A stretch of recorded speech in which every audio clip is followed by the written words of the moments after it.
Hello, I'm going to show you the easiest way to replace an MY1016 motor with a bigger MY1020 motor.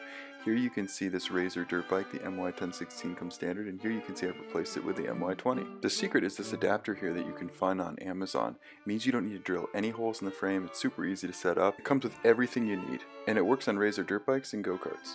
A link to the product is in the description. So first you got to unscrew the original motor and the tension adjuster. Carefully take out the motor, carefully take out the tension adjuster. Now grab the plate. You see it lines up nicely, get it in there, and then you want to use the 3 shorter bolts here and put them right here. I've used the split washer and the disc washer that come included with it, and you drop those right in, screw them into place, and you can see you're off to a good start. Give yourself some more space to work by removing the chain guard. Now slot in the new motor carefully, tighten it down with the 3 larger bolts using a split and disc washer, and use the 3 longer black bolts to reattach the tension adjuster. Simple as that. Look at the description to find this product on Amazon.